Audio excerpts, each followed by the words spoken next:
Kāpēc vispār Gartens, nevis Gardens? Jā, tas ir interesants stāsts. Tad, kad mēs ar partneri Hannes Birznieku, kas tagad Galantus dārza māksla īpašnieks, veidojām šo uzņēmumu, tad mēs tādi jauni gurķi bijām, ja?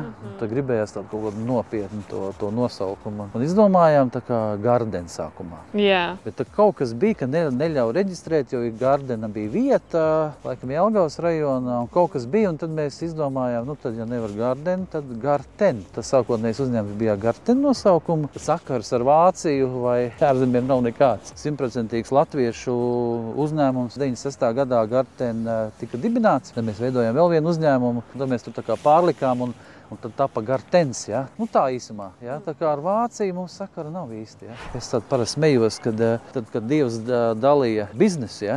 Es nebiju mājās. Un es atnāku mājā un es saprotu to, ka biznesu tā kā gan izdalīti, un es jautāju bossam lielajam, es saku, klausies, man kaut kas būs? Viņš saka, klausies, nu visi labie biznesi izdalīti. Ir palicis tikai viens dārznieks, ja? Es saku, ņemšu.